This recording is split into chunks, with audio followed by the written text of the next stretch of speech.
ศรัทธาญาติโยมผู้มีบุญที่ได้รับฟังเสียงก้องเสียงมองสัมถามเข้าเสียงตุเจ้าได้นำสิ่งดีๆมาให้กับศรัทธาญาติโยมได้ก่อให้เกิดแห่งคำว่าสุตตมยปัญญา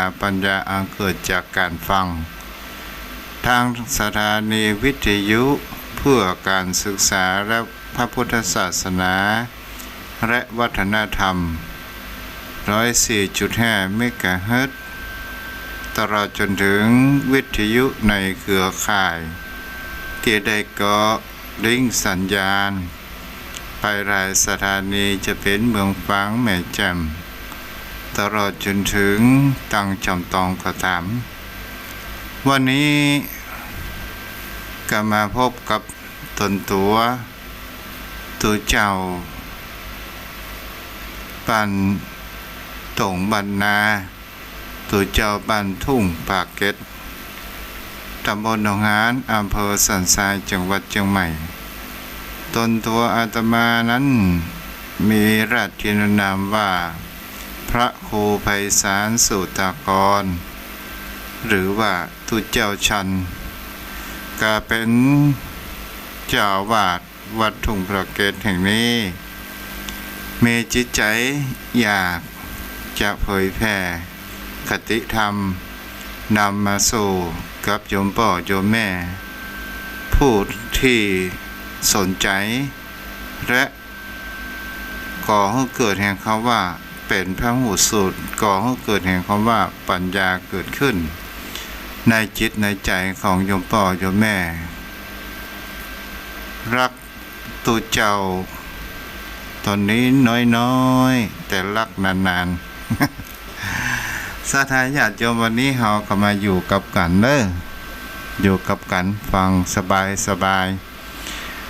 โยมพ่อโยมแม่ก่อนที่จะเข้าสู่รายการเป็นอย่างจริงอย่างจังเราก็มาฝากความคิดคือกับโยมพ่อโยมแม่ได้คิดกันพิจารณากันว่ามนุษย์ของคนเราหรือว่าคนเนี่ยสถานญาติโยมทั้งหลายเป็นตัวก่อให้เกิดแห่งคำว่าปัญหาในโลกนี้อยู่มากมายหลายสิ่งหลายอย่างและพื้นฐานของคำว่านิสัยหรืออุปนิสัยหรือว่าจิตหรือว่าสันดานของมนุษย์ของคนเรานั้นมันมีอยู่อย่างหนึ่งมันชอบโทษในสิ่งอื่นโทษคนอื่นอยู่เสมอมีเรื่องเล่าอยู่เรื่องหนึ่งสถานญาติโยมทั้งหลายคนแขนสั้นจะว่าคนแค่ก็ว่าไปได้แต่เป็นคนที่สูงพอให้พอดีแต่มีความแขนสั้นบังเอิญตกมาอยู่วันหนึ่งนั้นเขามีการที่ไปจับป่ากับเป็นสิ่งที่คนแขนสั้นนั้นสถานญาติโยมทั้งหลายก็ได้หันยางรูป่าก็คือเป็นปลาหลิมชอบที่อยู่ในหูต่างๆนานาเกิดขึ้นและทีนี้เปิ่นจกเปิ่นแขนยาวเปิ่นได้แต่คนแขนสั้นนั้นมันจกมันยื้อกว่าตึงเอาไปมามันจะโทษว่าตัวเองแขนสั้นมันบ่โทษเสียดายนะหูมันเลิกตอนสุดท้ายมันก็ต้องโทษหูว่าหูนั้นมันเลิกยังบ่โทษตัวเองว่าแขนสั้นถ้าว่าโทษแขนสั้นว่าโอ้เสียดายแต่แขนมันสั้นอย่างนี้มันก็มีนี่ก็คือเป็นการที่ชอบโทษคนอื่นอยู่เสมอนั่นเองก็หมายถึงคำว่ามายอมรับสภาพแห่งความจริงในการกระทำที่ตัวเองนั้นได้กระทำนี่ก็เป็นสิ่งที่โยมพ่อโยมแม่ก็ลองเอาไปคิดพิจารณากันเด้อแต่เรื่องที่ทุกเจ้าจะอู้วันนี้ถามว่าเป็นเรื่องอะไรอย่างพ่องวันนี้เราจะมาอู้ถึงคำว่าวิบาก วิบากในที่นี้ก็หมายถึงตัวแห่งคำว่าผลแห่งกรรมชั่ว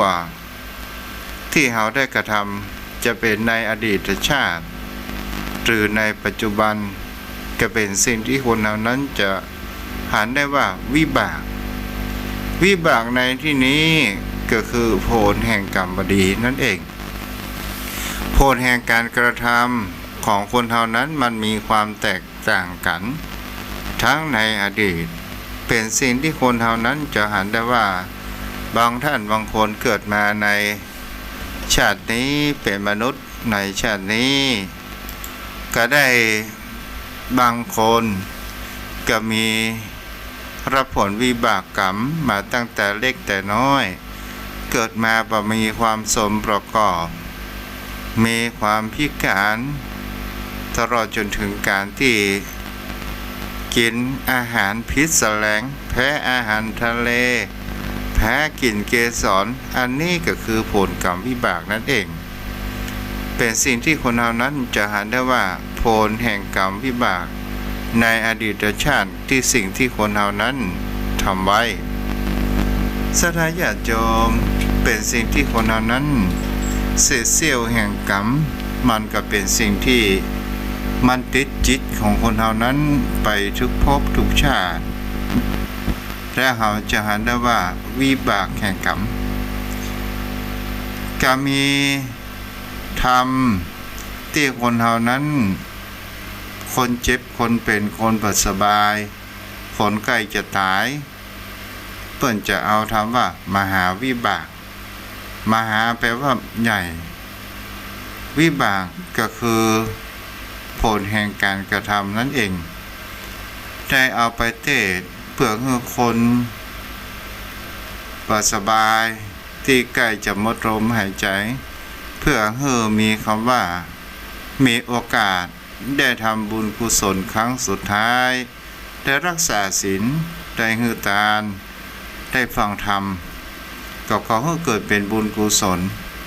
แต่ในเนื้อธรรมนั้นจะอู้ในเกี่ยวกับเรื่องศีลห้าเป็นส่วนใหญ่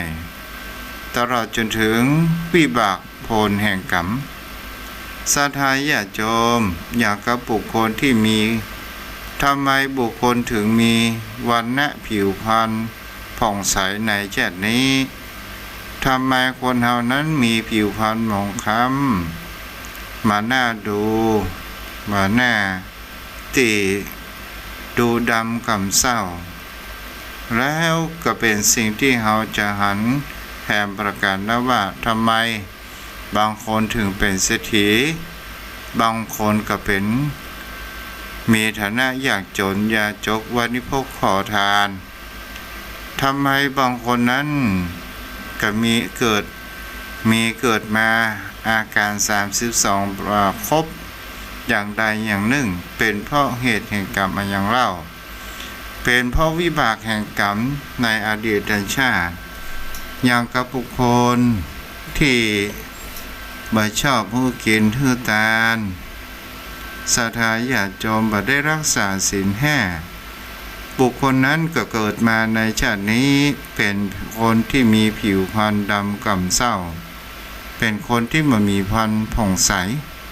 เฮาอู้ไปอู้มาก็เหมือนกับคนอเมริกันมีผิวพรรณดำเหมือนกับงูจุนสาธาญาติโยมทั้งหลายเป็นสิ่งที่คนเฮานั้นบางสิ่งบางอย่างนี่ก็คือคำว่าวิบากแห่งกรรมตลอดจนถึงแห่งประการหนึ่งว่าทำไมบางคนนั้นเป็นเศรษฐีบางคนนั้นเป็นยาจกวานิพกขอทานเป็นคนจนก็เพราะว่าคนเศรษฐีนั้นในอดีตชาติได้สั่งสมทรัพย์ภายในไว้อยู่มากได้หื้อทานได้รักษาศีลได้หื้อกินหื้อทานจุมากจุมายเกิดมาในชาตินี้มีทั้งโภคทรัพย์บริวารทรัพย์บางคนนั้นเกิดมาอยู่ในฐานะอย่างจนวานิพกขอทานและก็มามีความขยันก็เป็นสิ่งที่จะหันได้ว่าในอดีตชาตินั้นก็มีความตนีที่เหนียว ในการหยิบยื่นผันทื่อหรือว่าได้เฮือตานแก่พระภิกษุสงฆ์ตลอดจนถึงการทำบุญใส่บาตรต่างๆนานาเกิดขึ้นมาเลยเปิ้นมีการวัดการวาเปิ้นประกาศให้หอมก็อยู่ยังบ้านจมแจ้งดาเป็นสิ่งที่เราก็จะหาได้ว่านี่แหละเป็นวิบากแห่งกรรมชีวิตของคนเฮานี้เราจะหาได้ว่าวิบากแห่งกรรมคือผลแห่งกรรมในอดีตคนเฮานั้นเกิดมาในชาตินี้เลยเป็นอย่างนี้และแถมประการหนึ่งศรัทธาญาติโยมทั้งหลายโยมพ่อโยมแม่เราจะได้ยินคนเฒ่าคนแก่บอกว่าเฒ่าแก่มาเจ็บแข้งเจ็บขาเป็นเพราะในอดีตอาจจะเคยบีบขากบหักขากบต่างๆนานาเกิดขึ้นเป็นสิ่งที่คนเฮานั้นบางครั้งบางคราวมันก็หันกันได้นี่แหละมันก็ก่อให้เกิดแห่งคำว่าวิบากแห่งกรรมก็คือผลกระทำในอดีตและก็เป็นสิ่งที่คนเฮานั้นจะหันได้ว่าวิบากแห่งกรรมในอดีตนั้นเฮาบ่สามารถที่จะไปแก้ไขยังปัญหาต่างๆนานาได้มันเหมือนกับว่าคนเฮานั้นเขียนผิดตกหล่นแต่เฮายังสามารถที่จะไปแก้ไขให้มันมีความสมบูรณ์ในข้อความนั้นเกิดขึ้นได้แต่ผลแห่งกรรมในอดีตหรือว่าคำว่าวิบากนี้เฮาบ่สามารถที่จะย้อนไปแก้ไขได้นอกจากว่าเฮานั้นทำปัจจุบันให้ดีให้อยู่ในศีลให้อยู่ในธรรมให้มีหัวจิตหัวใจประกอบไปด้วยคำว่าเมตตาจิตและก็มีคำว่าสติปัญญาให้กำกับอยู่ในจิตใจของคนเฮานั้นเองนี้ก็เป็นสิ่งที่คนเฮานั้นจะหากันได้ว่าสิ่งที่คนเฮานั้นได้รับผลแห่งกรรมของว่าวิบากนี้บางท่านบางคนนั้นก็บ่สามารถที่จะยอมรับแห่งความจริงที่มันเกิดขึ้นอยู่ได้และบางครั้งบางคราวก็เป็นสิ่งที่คนเฮานั้นก็โทษไปในสิ่งที่ในอดีตว่ามันเป็นผลแห่งกรรมหรือว่ามันเป็นสิ่งที่เฮาจะเห็นได้ว่าทำไมเฮาต้องเป็นเช่นนี้แต่ถ้าว่าคนเฮาเกิดมาแล้วเฮาบ่สามารถที่จะเลือกเกิดได้แต่เฮาสามารถเลือกที่จะกระทำปัจจุบันให้ดีได้มากที่สุดเป็นสิ่งที่คนเฮานั้นจะเห็นได้ว่าเกิดมาความเป็นมนุษย์นั้นมันยากแสนเข็ญพระพุทธองค์นั้นอุปมาเหมือนดังเต่าอยู่ลอยกลางทะเล100 ปีจะโผล่ขึ้นมาและก็มีบ่วงจะลอดบ่วงครั้งหนึ่งได้ฉันใดคนเฮาก็แบบเดียวเช่นเดียวกันว่าจะได้เกิดมาเป็นมนุษย์และอุปมาเหมือนดังเขาโคและขนโคเขาโคก็คือเขามันมี2เขาแต่ขนโคนั้นมันอยู่มากจะเห็นได้ว่าผู้คนที่จะเกิดมานั้นเป็นมนุษย์ได้กระแสนน้อยแสนยากขนโคนั้นมันมีอยู่มากมายนี่เราจะเห็นได้ว่าโอกาสความเกิดมาเป็นคนนั้นมันน้อยนิดนั่นเองและก็มีภพเดียวที่เป็นที่จะสร้างกรรมดีและกรรมบดีก็คือภพมนุษย์และเป็นภพที่ตัดสินเส้นทางเดินของคนเฮานั้นอยู่2เส้นทางด้วยกัน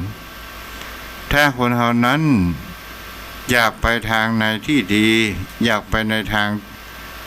ในภพภูมิที่ดีเฮาก็จะต้องบำเพ็ญเพียรสร้างบุญญาบารมีแต่ถ้าว่าเฮามีความหลงระเริงไปตามอำนาจของกิเลสที่บันพาไปจิตใจของเฮาให้ตกต่ มันก็จะต้องนำพาทางเราไปในทางที่เส้นพอดีก็คืออบายภูมินั่นเองนี่แหละศรัทธาญาติโยมใครเป็นผู้กำหนดเราแท้ที่จริงมันมีคำว่าพรหมลิขิตใดๆทั้งสิ้นแต่มันมีคำว่ากามลิขิตมันเกิดขึ้นกำกับของเรานั่นเองศรัทธาญาติโยมสิ่งที่ผลแห่งการกระทำของคนเฮานี้เฮาจะเห็นได้ว่าบางครั้งบางคราวบางคนทำแล้วว่ามันมีจริงอันอย่างอันนี่คนตายก็ไปเล่ามาเล่าหู้สู่กันฟังแล้วว่ามันสุขสบายอย่างใดสวรรค์มันสุขสบายอย่างใดนรกมันเป็นอย่างใดคนเหล่านั้นเขายังมากลับมาบอกอย่างนี้เป็นต้นศรัทธาญาติโยมทั้งหลายกลับมันไปมาบอกได้ใดมันเปลี่ยนมันเหลือเพียงแค่นามธรรมก็คือเหลือเพียงแค่จิตนั่นเองถ้าว่ามันปิกดวงวิญญาณปิกมาบอกเป็นตัวเป็นติ่นโยมพ่อโยมแม่ก็จะโลดหนีกันทั้งนั้นนี่แหละคือวิบากแห่งกรรมแต่ถ้าคนเฮานั้นยอมรับและตั้งใจทำใหม่สร้างสิ่งดีๆให้กับตัวจิตวิญญาณของคนเฮาเองก็ถือได้ว่าเฮาแก้ไขปัญหาในอนาคตทำให้เฮานั้นได้ดีที่สุดนั่นเองบางครั้งบางคราวโพธกรรมอันดีนี้มันก็จะแก้ดวงชะตาของคนเฮาได้นั่นเองโยมพ่อโยมแม่แล้วสิ่งนี้เราจะเห็นได้ว่าการยอมรับทำไมเราต้องยอมรับล่ะยอมรับในสิ่งที่เป็นผลแห่งกรรมก็ยอมรับเพื่อที่เราจะรักษาจิตของเรานั้นเพื่อจิตใจของเรานั้นมีความ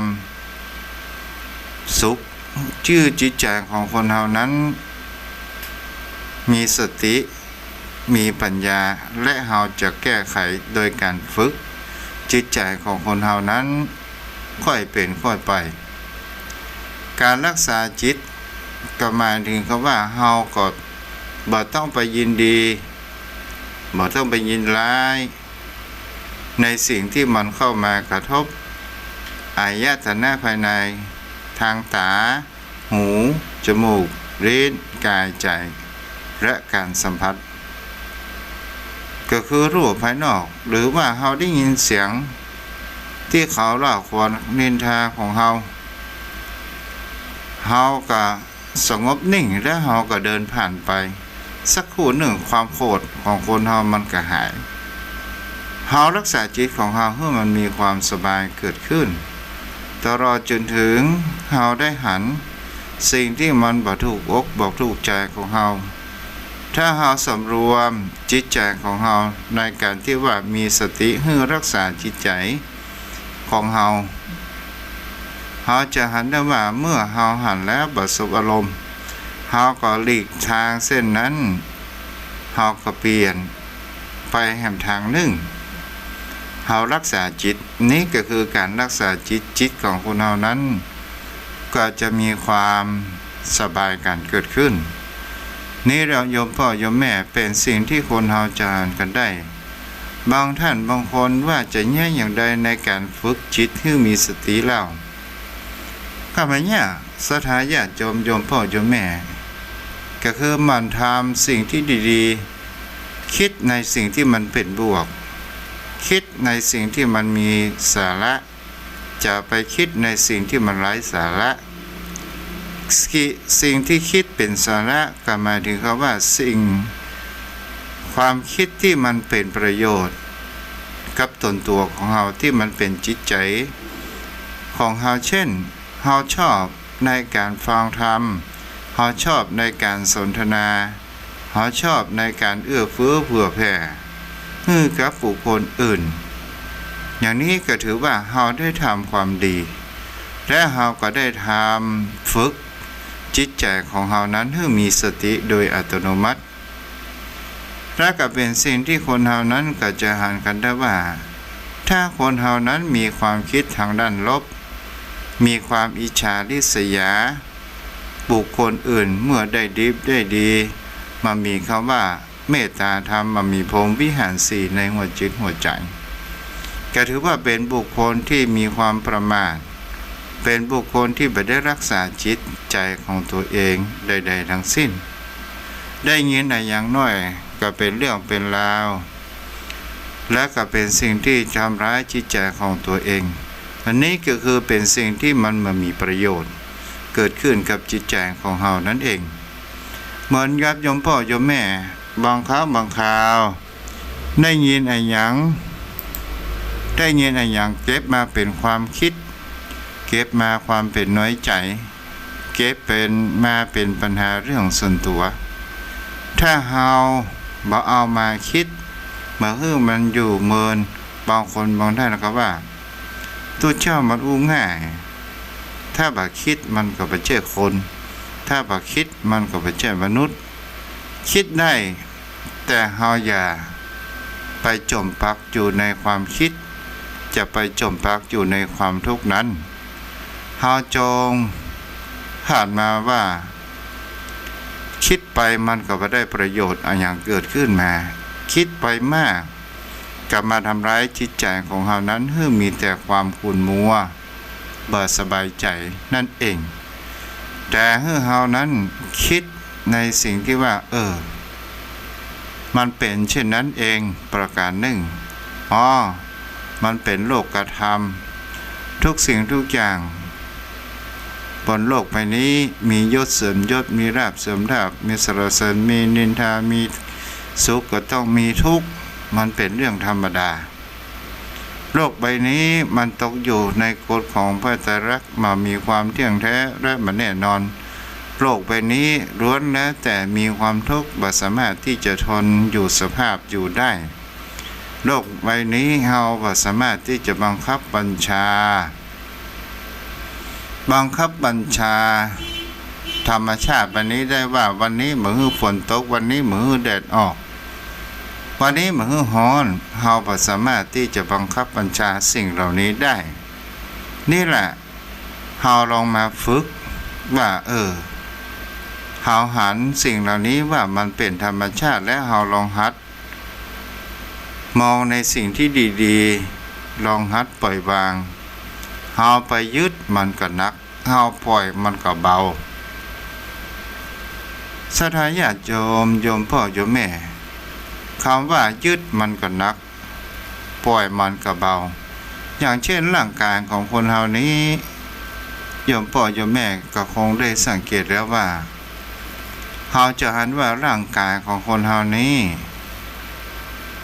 ถ้าเฮาพอแล้วมันเป็นสิ่งที่มันนักหน่วงไปต่างๆนานาเพราะว่าเฮาไปยึดในร่างกายของคนเฮานั้นเรียกว่าขันธ์ห้าก็คือรูปเวทนาสังขารสัญญาสังขารวิญญาณศรัทธาญาติโยมถ้าเฮาง่ายๆก็คือรูปก็คือรูปมันบ่เพียงแท้มันไม่แน่นอนมันเป็นทุกข์และเฮาบ่สามารถจะมันดุมอยู่เสมอไปก็บ่สามารถที่จะไปบังคับบัญชาไปได้เวทนาก็คือการเสวยอารมณ์เฮานั่งเมินเฮาก็ปวดเมื่อยเฮาเดินเมินเฮาก็ปวดเมื่อยนอนเมินเฮาก็เป็นทุกข์เดินเมินเฮาก็เป็นทุกข์นี่เฮาจะหันว่ายืนเดินนั่งนอนอิริยาบถทั้งสี่และเวทนาก็คือหมายถึงเขาว่าสิ่งที่มันมีความรู้สึกเกิดขึ้นอย่างเช่นโยมพ่อโยมแม่ที่รับฟังอยู่ณขณะนี้ก็ตามถ้าเฮาไปวัดไปวาเฮาว่านั่งเก้าอี้มันสุขสบายบ่ปวดแข้งบ่ปวดขาและเฮาจะหันได้ว่าความสุขมันอยู่กับเฮานิดเดียวผู้เดียวทั้งอันกลางไปนั้นมันจะมีแต่ความทุกข์ถะโถมเข้ามาอย่างเช่นความเหน็ดชาก็จะเกิดขึ้น ศรัทธาญาติโยมทั้งหลายลางเฮาก็แข็งและมันก็ก่อให้เกิดกำเนื้อเครียดนี่เฮาก็จะเห็นได้ว่ามันก็เป็นตัวความทุกข์ทางนั้นเมื่อเฮาบ่สามารถทนสภาพที่ความเป็นในเป็นชาได้เฮาก็ต้องลุกยืนขึ้นเพื่อบิดท่าบิดทางเปลี่ยนอิริยาบถและเฮาก็จะให้เนตชาอย่างนี้เป็นเกิดขึ้นแต่ความเป็นชีวิตของทุกเจ้านี่ก็ทรมานเหมือนกันเด้อโยมพ่อโยมแม่เวลาไปหับกินหับตาลโอ้นั่งพับเพียบนั่งคัดสมาธิประมาณ2 ชั่วโมงสถานญาติโยมทั้งหลายแต่ละครั้งแต่ละคราวถามว่าทุกเจ้าบ่เป็นเน็บกะบ่เจ็บปวดแข้งปวดขากะมันก็เป็นแต่มันอย่างใดแล้วมันอยู่ในคณะทำพิธีเจริญพุทธมนต์ทำบุญขึ้นมันใหม่ก็ตามบางท่านบางคนก็เข้าใจว่าทุกเจ้าบ่ปวดมาเมื่อยกับทุกเจ้ามนุษย์เหมือนกันศรัทธาญาติโยมทั้งหลายมันก็ต้องมีการปวดเมื่อยมันก็ผุพองได้เช่นเดียวกันนี่แหละเป็นสิ่งที่เราจะได้ว่านี่คือความเป็นทุกข์และมันบ่สามารถที่จะทนสภาพนั้นอยู่ได้นั่นเองนี่แหละถ้าเราเข้าใจในสิ่งนี้ก็ถือว่าเราได้รักษาจิตของคนเรามองแห่งคำว่าสัจธรรมของชีวิตเราจะได้หันความเปลี่ยนไปของบนโลกไปนี้ความเปลี่ยนแปลงของบนโลกไปนี้เป็นสิ่งที่เราบ่สามารถที่จะหยุดยั้งได้เพราะว่ามันเป็นอนัตตาบ่สามารถที่จะบังคับบัญชามันได้นั่นเองแต่ถ้าว่าคนเราอยากจะฝึกสติของตนตัวของเราให้จิตใจของเรามีสติมันทำความดีโยมพ่อโยมแม่ลูกเจ้าแม่ถ้าเราอยู่ใกล้วัดใดเพิ่นมีทำบุญใส่บาตรเราทำถ้าว่าเรามามีปัจจัยเงินทองเหมือนคนอื่นเรามีสิ่งที่เป็นวัตถุสิ่งของจะเป็นพักไม้ใส่เขือที่จะหยิบยื่นปันกับบุคคลข้างบ้านกับบุคคลอื่นนี่ก็คือคำว่าเป็นทานได้เช่นเดียวกันตลอดจนถึงการโปรดเมตตายังสัตว์แสนรู้สัตว์ร่วมอันเกิดแก่เจ็บตายด้วยกันอันนี้ก็ถือว่าเป็นทานเช่นเดียวกันแต่ถ้าว่าเฮาบ่มีสิ่งเหล่านี้เฮาก็ยังทำบุญรักษาศีลทำบุญเจริญสมาธิภาวนามันสร้างความดีเตอะโยมพ่อโยมแม่ถือว่าเฮานั้นจะเป็นมีผู้มีจิตใจมีสติกันเกิดขึ้นนั่นเองศรัทธาญาติโยมพ่อโยมแม่การฝึกสติการทำความดีมันก็อุปมาได้หลายอย่างหลายประการด้วยกันคนเราต้องฝึกเมื่อเราเป็นละอ่อนแบะเบาะเราก็ยังฝึกนอนคว่ำนอนหงายลุกนั่งตั้งไข่ฮัดฮัดจ๋า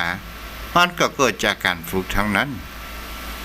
และพอเวลาเราเติบโตใหญ่มาทุกสิ่งทุกอย่างเราก็จะต้องฝึกฝึกกินข้าวได้ฝึกเขียนหนังสือมันอยู่ที่การฝึกทั้งนั้นอุปมาใกล้แหมอย่างหนึ่งเหมือนกับคนเฮาขับรถหรือว่าโยมพ่อโยมแม่จะเป็นการฝึกขับรถชนิดใดจักรยานหรือว่ารถถีบโยมพ่อโยมแม่โอ้ตุเจ้าคิดไปถึงคำนี้ก็ว่าฝึกรถถีบสมัยเป็นขโยมศรัทธาญาติโยมทั้งหลายร้านค้าก็อยู่ไกลเฮาก็อยู่ป.6 ละและทุกลุงเปิดกระใจไปซื้อครัวแล้วกับเพื่อนเฮานั้นบางครั้งบางคราวกับแอววัดอาสารถถีบเพื่อนสอนตายเพื่อนไปรถ BMX เพราะเวลาปั่นไปสถานญาติโยมทั้งหลายเพื่อนเฮาก็บอกว่าไม่ได้จะหัดฝึกรถถีบมือเป็นเพราะว่าอาตมามันพลาดเมื่ออยู่ป .3 ป .4 รถถีบที่มันมีแฮนด์ตังกลางๆโอ้สถานญาติโยมทั้งหลายเอารถไปลงโอ้แล้วมันปนหัวว่ามันฉลบมันโค่นทั้งแต่ห้าก็เลยประฝึกมาแหมข้างก็เมื่อตอนเป็นคนใหญ่อยู่ป .6 พอดีเพื่อนเขาก็บอกว่าลองหัดไปการเดียวมันถึงเป็นเองก็เลยหัดที่สนามโรงเรียนสถานญาติโยมทั้งหลายตอนแรกเขาก็กำต้ายรถถีบแล้วบังเอิญสนามนั้นมันมีความเปิดห้องว่ามันมีความดิ่งน้อยๆรถถีบก็มันมีเบรกสถานญาติโยมทั้งหลายกะถีบไปได้สักรอบ2 รอบแล้วทีนี้มันมามีเบรกมันก็ลงไปเข้าที่ประตูโกเล็บสมัยเล็บตีนมันก็มันเปิดห้องว่ามันฉีกได้รับบาดเจ็บตอนนั้นมามันก็เป็นรถถีบไปโดยอัตโนมัตินี่แหละเป็นสิ่งที่คนเราจะหันได้ว่าสิ่งใดที่คนเรากล้าฝึกสิ่งใดที่เราอยากจะทำให้ฝึกใหม่ๆมันก็ยากน้อยมันเข้ามันก็เป็นไปเองเหมือนกับคนขับรถยนต์ก็เช่นเดียวกันถ้าใจของเราลันเลอยากจะเป็นแต่ใจบ่กล้าเราจะหันได้ว่ามันก็มีโรงเรียนที่ฝึกหัดขับรถตลอดจนถึงเพิ่นว่าถ้าเอาคนในครอบครัวสอนขับรถมันเป็นได้ยากเพราะว่ามันจะโดนด่าแต่ถ้าว่าไปเรียนโรงเรียนฝึกหัดขับรถจะหันได้ว่าเพิ่นก็จะบอกหัดใส่เกียร์นี่เกียร์1เกียร์2เกียร์3เกียร์4เกียร์5เกียร์ถอยหลังเป็นสิ่งที่หันได้ว่าตอนใหม่ๆมันก็มีกล้ากลัวเหงื่อเต็มมือพอนานๆเข้ามันก็เริ่มมีความชินเริ่มรู้ว่านี่นะเกียร์1นี่นะใส่เกียร์2นี่นะใส่เกียร์3นี่นะขึ้นมาใส่เกียร์4มันก็เริ่มที่จิตใจของเรามันก็เริ่มคุ้นการที่เราทำความดีก็เช่นเดียวกันบางคนบอกเคยไปวัดไปวาแต่ฝึกหัดไปวัดไปวาศรัทธาญาติโยมทั้งหลายเราบ่ต้องไปสนใจคำที่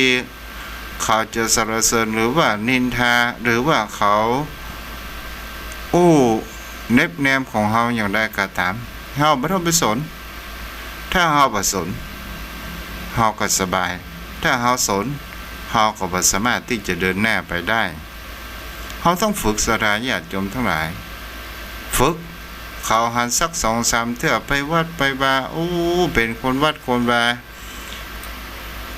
มาเมินเขาก็เบื่อเขาก็บ่ว่าอย่างละพอละแต่ก่อนคิดว่ามันเป็นขี้เหล้าเมายาตีลูกตีเมียบัดเดี๋ยวนี้เป็นคนดีไปวัดไปวาทำเพ็ญประโยชน์ได้สร้างคุณงามความดีขนาดคนเฮานี่มันมาแน่เนาะนี่ศรัทธาญาติโยมทั้งหลายเฮาก็จะหันกันได้ว่านี่แหละเป็นสิ่งที่คนเฮานั้นฝึกได้แต่ถ้าว่าเฮาฝึกไปทางด้านที่บ่ดีเฮาเคยเป็นคนดีมาก่อนและเฮาไปฝึกทางด้านบ่ดีเช่นมีคนพาไปห้องคาราโอเกะหวันนะพี่ไอ้หวันนะ